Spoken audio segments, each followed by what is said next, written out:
आज संसदर शीत अधिवेशन भी आरंभ होती ये गोटे वर्तमान भी बड़ खबर। यह 22 तारीख पर्यंत चलो। 19 दिन भितर गृह कार्य अवधि 15 दिन रही। एथर मोट 21 विधेयक पर आलोचना कर विधानसभा निर्वाचन में विजय को नहीं बीजेपी बेस उत्साहित अच्छा। कौन कहते प्रधानमंत्री मोदी आसत शुणा। ये 4 ऐसी महत्वपूर्ण जातियां हैं जिनका एम्पावरमेंट उनके भविष्य को सुनिश्चित करने वाली ठोस योजनाएं और लास्ट माइल डिलीवरी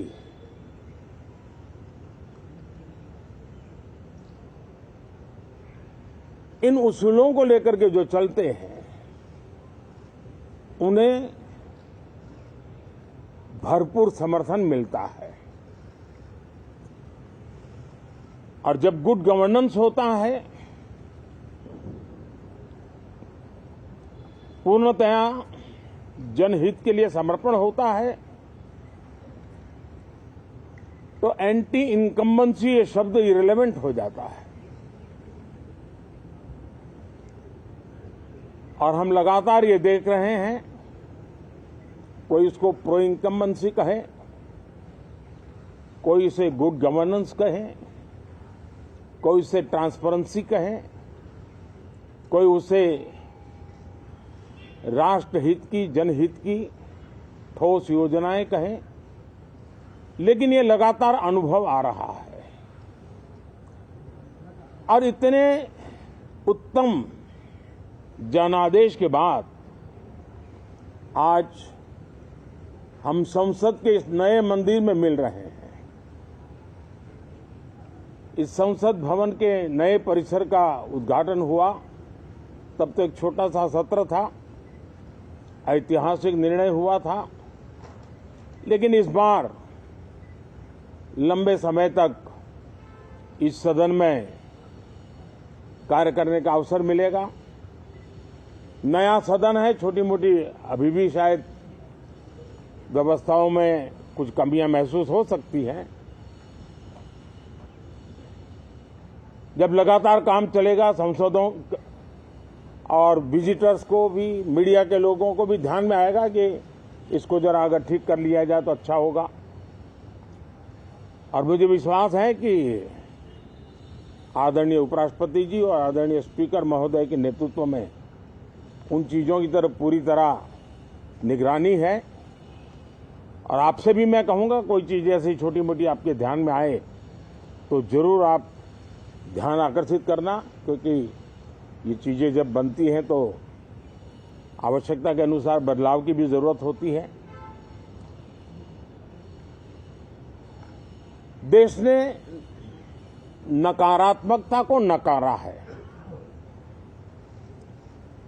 मैं लगातार सत्र के प्रारंभ में विपक्ष के साथियों के साथ हमारा विचार विमर्श होता है, हमारी मेन टीम उनसे चर्चा करती है। मिलकर के भी सबके सहयोग के लिए हम हमेशा प्रार्थना करते हैं, आग्रह करते हैं। इस बार भी इस प्रकार की सारी प्रक्रियाएं कर ली गई हैं। और आपके माध्यम से भी मैं सार्वजनिक रूप से हमेशा हमारे सभी सांसदों से आग्रह करता हूं,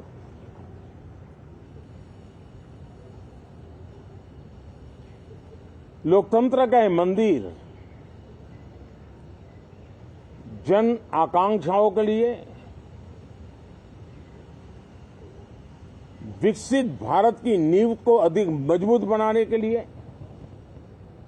बहुत महत्वपूर्ण मंच है। मैं सभी माननीय सांसदों से आग्रह कर रहा हूं कि वो ज्यादा से ज्यादा तैयारी करके आएं। सदन में जो भी बिल रखे जाए उस पर गहन चर्चा हो,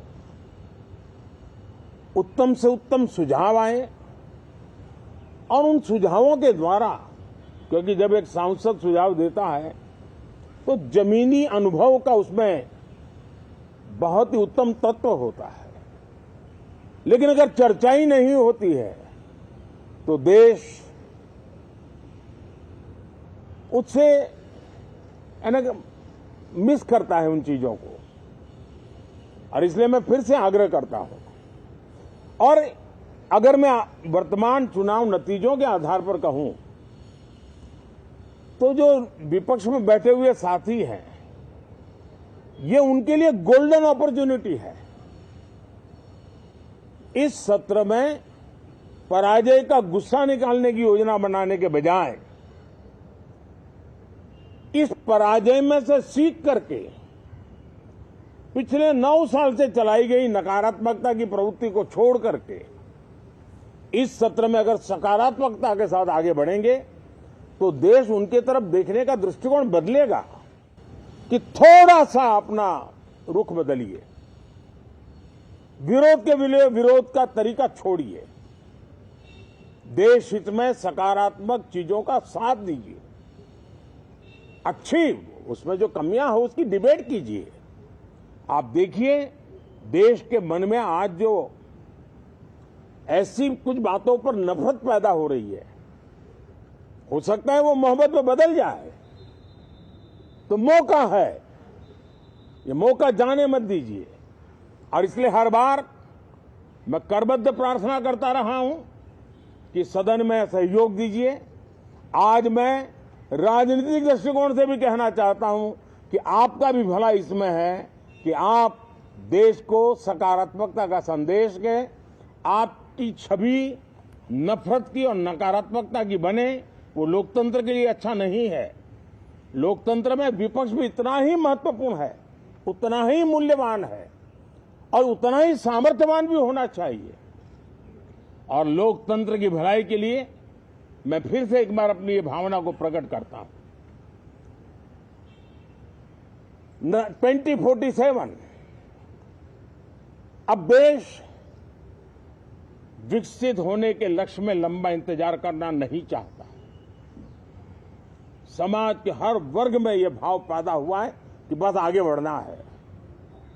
इस भावना को हमारे सभी माननीय सांसद आदर करते हुए सदन को उस मजबूती से आगे बढ़ाएं, यही मेरी उनसे प्रार्थना है।